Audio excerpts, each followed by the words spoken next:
Hong Kong, 1971. A film set behind closed doors. Bruce Lee walked into a courtyard where 4 martial artists were waiting. They didn't come to train. They came to test him.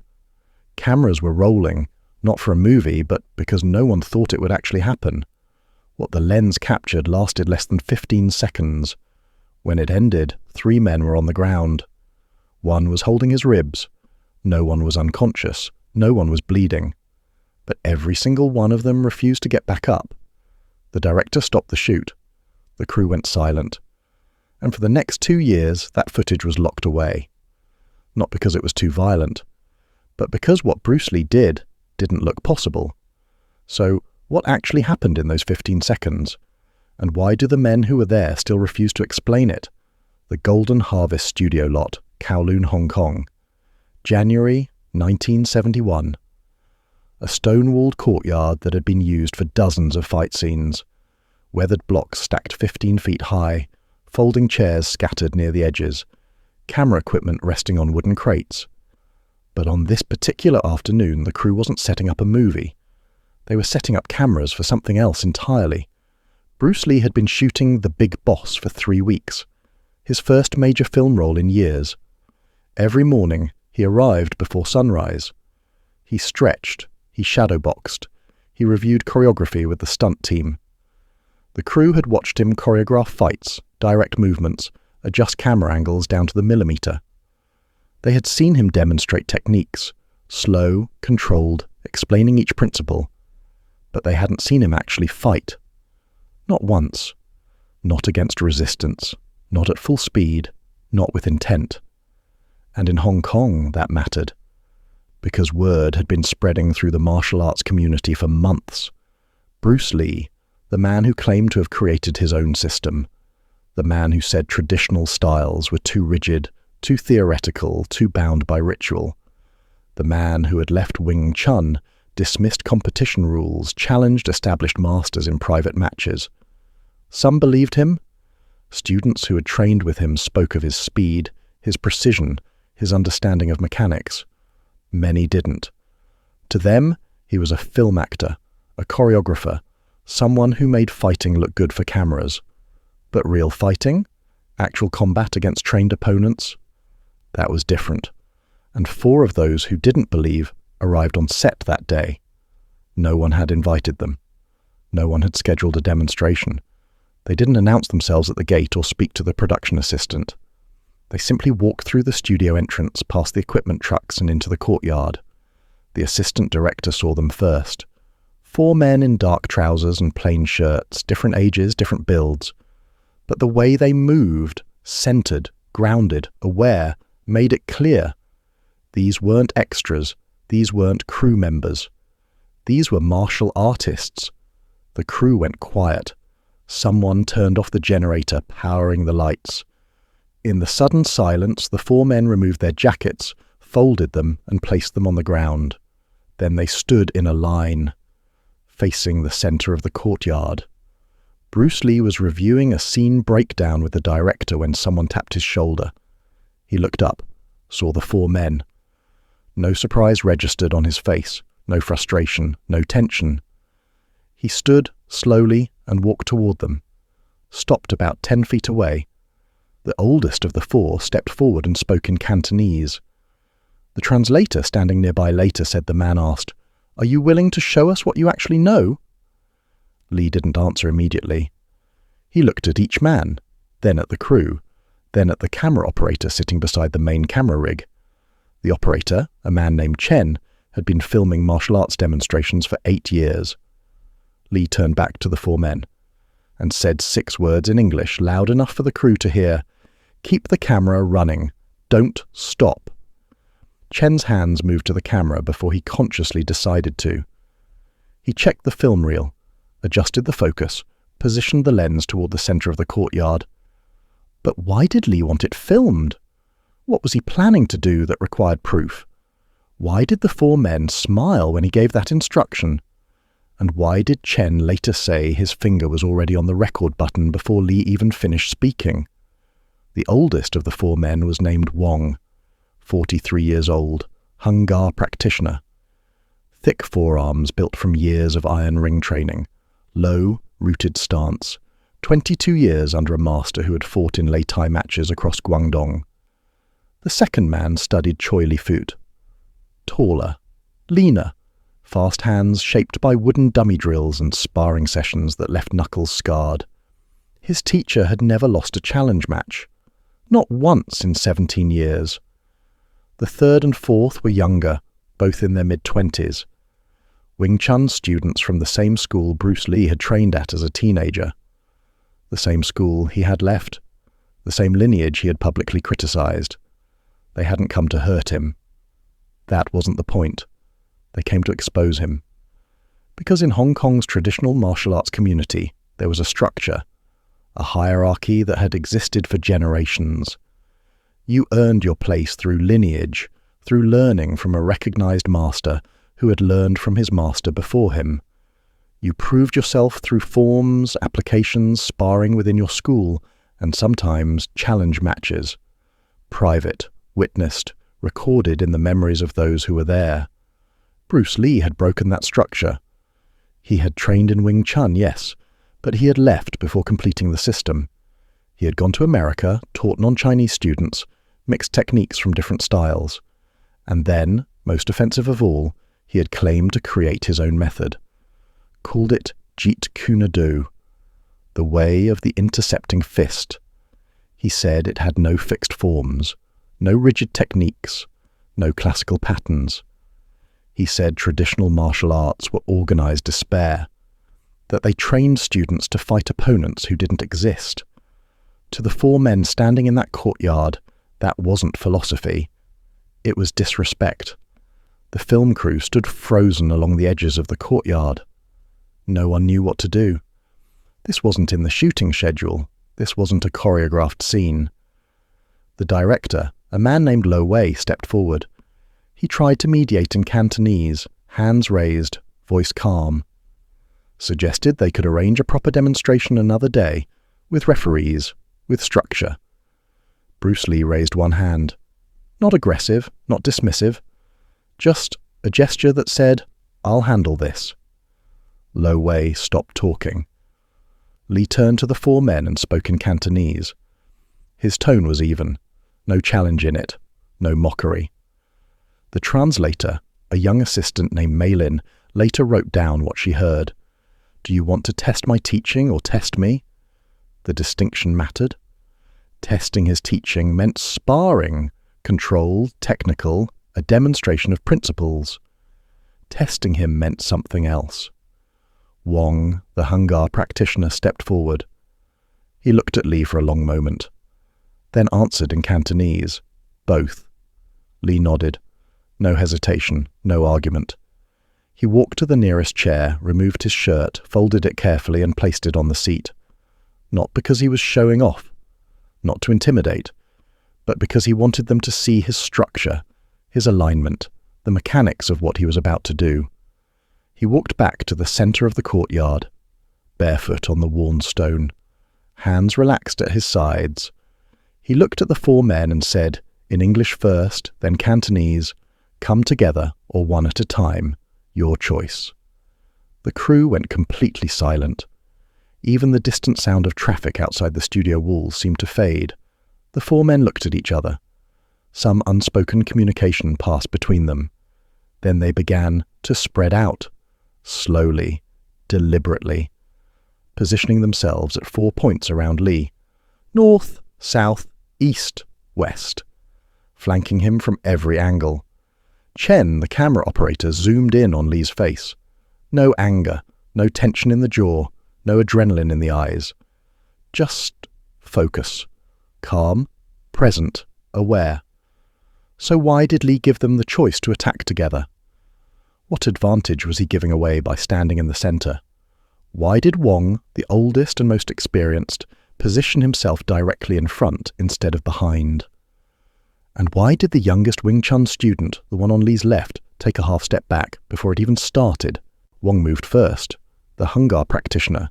He didn't shout, didn't announce his intention. Just launched a front kick from his rooted stance, the kind designed to break through guards, collapse ribs, end fights. His rear leg drove forward with the full weight of his body behind it, aimed directly at Lee's midsection. Lee shifted. Not a block, not a backward step, not a jump.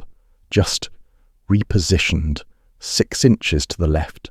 His hips turned, his weight transferred to his rear leg. Wong's kick cut through empty air.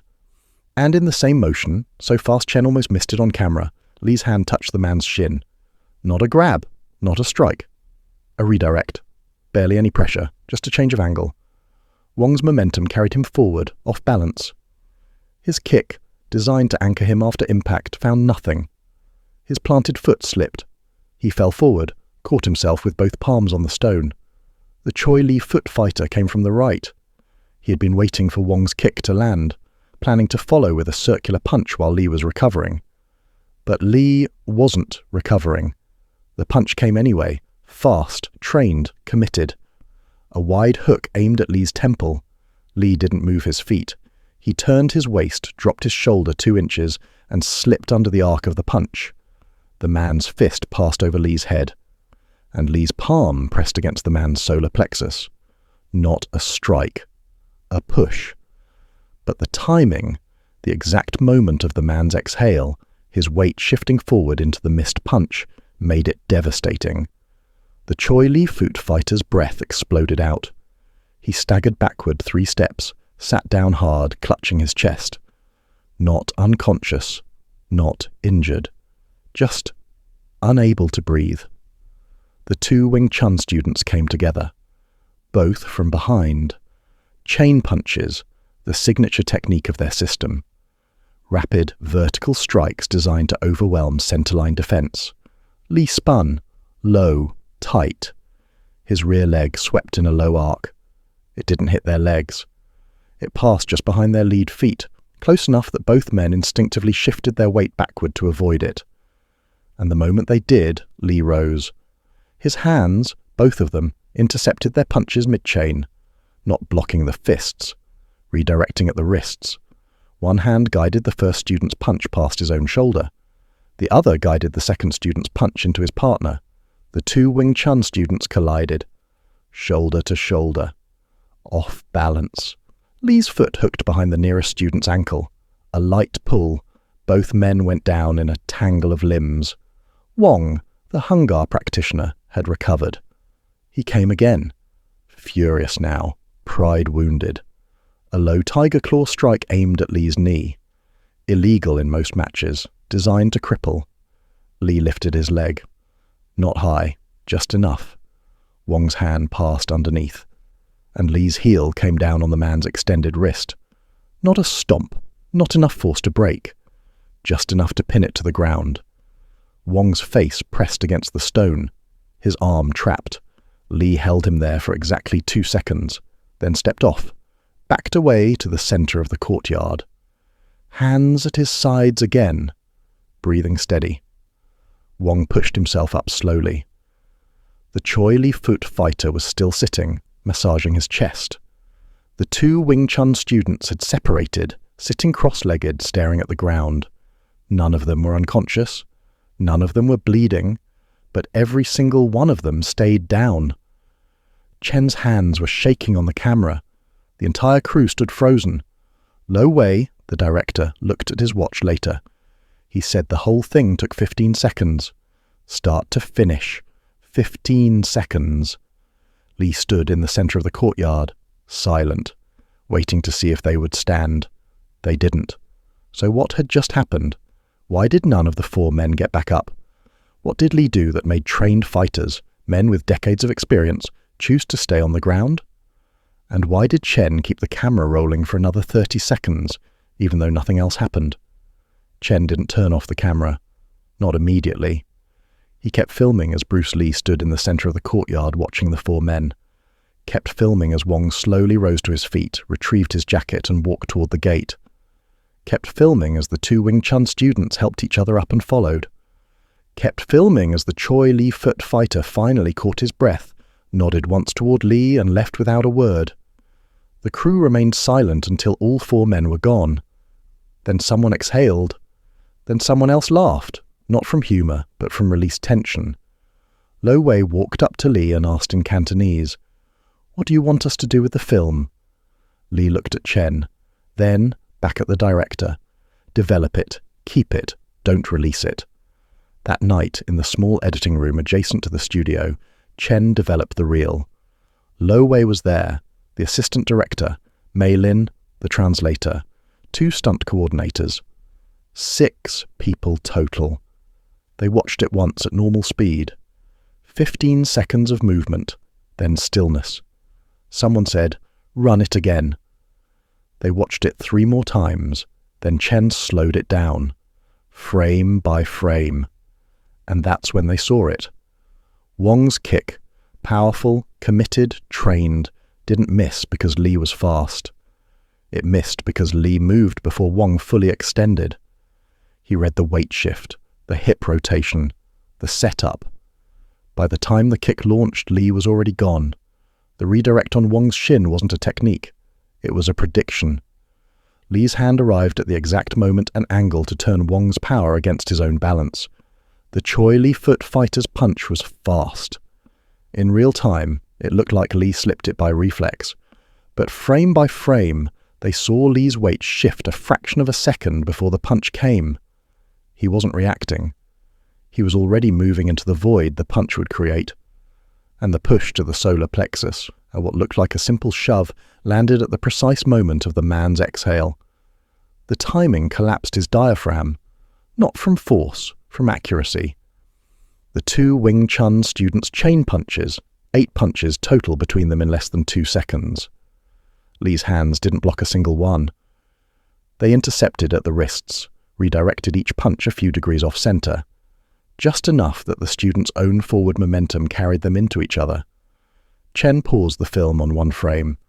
Lee's face, eyes open, jaw relaxed, no strain. Mei Lin, the translator, said something that stayed with everyone in that room. "He looks bored. Not bored from arrogance. Bored because this was practice." The stunt coordinator, a man named Lau, asked the question no one wanted to say out loud. What happens if he wasn't holding back? No one answered. Lo Wei made a decision that night. The film would stay locked in the studio archive.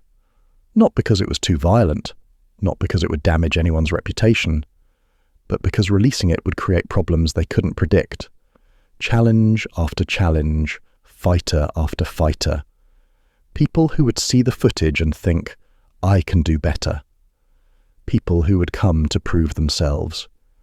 And Bruce Lee would have to do this again. And again. The film stayed locked for 2 years. But someone made a copy. Chen never admitted it, but years later a silent reel appeared in a martial arts school in Kowloon. No labels, no credits, just 15 seconds of footage. It circulated quietly, passed from instructor to instructor, watched in private, studied, debated. And every person who saw it came away with the same question. Not, how did he do that? But, how much did he choose not to do? The next day on set, the crew treated Lee differently. Not with fear, with respect. They listened when he explained techniques. They didn't question his adjustments to choreography. And, when he demonstrated movements, slow, controlled teaching, they paid attention in a way they hadn't before. Because they had seen what those movements became at full speed. So, what changed in Lee after that day? Why did he never speak about the incident publicly? What did the 4 men tell their schools when they returned? And why did Wong, the Hungar practitioner, show up at Lee's funeral 4 years later, carrying a white chrysanthemum? The footage never appeared in theatres, never aired on television, never got sold to documentary crews or fight compilation distributors, but it spread anyway, quietly, through channels that had nothing to do with commercial media. Martial arts schools in Hong Kong operated on trust and lineage. Knowledge passed from teacher to student, techniques demonstrated behind closed doors. And sometimes, when a teaching moment required it, evidence was shown. The first known viewing outside the Golden Harvest studio happened in 1972. A Wing Chun school in Tsimshutsui. The Sifu, a man in his 60s who had trained under Ip Man alongside Bruce Lee decades earlier, gathered his senior students. He didn't explain why. Just set up a projector, closed the blinds, and played the reel. 15 seconds, then silence. One student asked, "Is this real?" The Sifu replied, "I know 2 of those men. It's real." He played it again. Then he said something his students would repeat for the next 30 years. This is what happens when you remove everything that doesn't work. The reel made its way to California in 1973, carried in a film canister by a student returning from Hong Kong. It was shown at a small school in Oakland, then Los Angeles, then Seattle. Each time, the same reaction. Silence, rewatching, questions. Not about the techniques themselves, but about the principle behind them. Because what Lee did in those 15 seconds wasn't a demonstration of Wing Chun or Hung Gar or any specific style. It was a demonstration of adaptation. Every movement responded to what the opponent gave him. No predetermined combinations, no rigid forms. Just problem, solution, next. Immediate, efficient, precise. Instructors who saw the footage started changing how they taught, not abandoning their systems, but questioning which parts were essential and which were tradition for tradition's sake. In the Philippines, a Kali instructor named Rico saw the reel in 1974. He had been teaching disarms and stick fighting for 12 years. After watching Lee redirect Wong's kick with minimal contact, he restructured his entire curriculum. He stopped teaching students to meet force with force, started teaching them to read intention and move into gaps. His school's sparring sessions changed. Less power, more timing. In Brazil, a jiu-jitsu practitioner saw a copy in 1976. He watched Lee collapse the Choi Lee Foot fighter's breath with a single push. He spent the next 6 months studying diaphragm mechanics, breathing cycles, and pressure point timing. His students said he became obsessed with efficiency. Minimum effort, maximum effect, he wrote it on the wall of his academy. In Japan, a Kyokushin instructor saw the footage in 1978. He had built his reputation on full-contact sparring and conditioning, breaking boards, endurance matches, toughness. But watching Lee control 4 men without injuring any of them made him reconsider.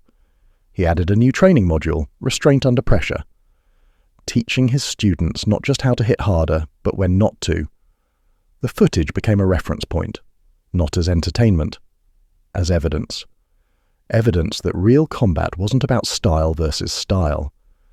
It was about understanding physics, timing, human movement and psychology, and that the highest level of skill wasn't proving you could hurt someone.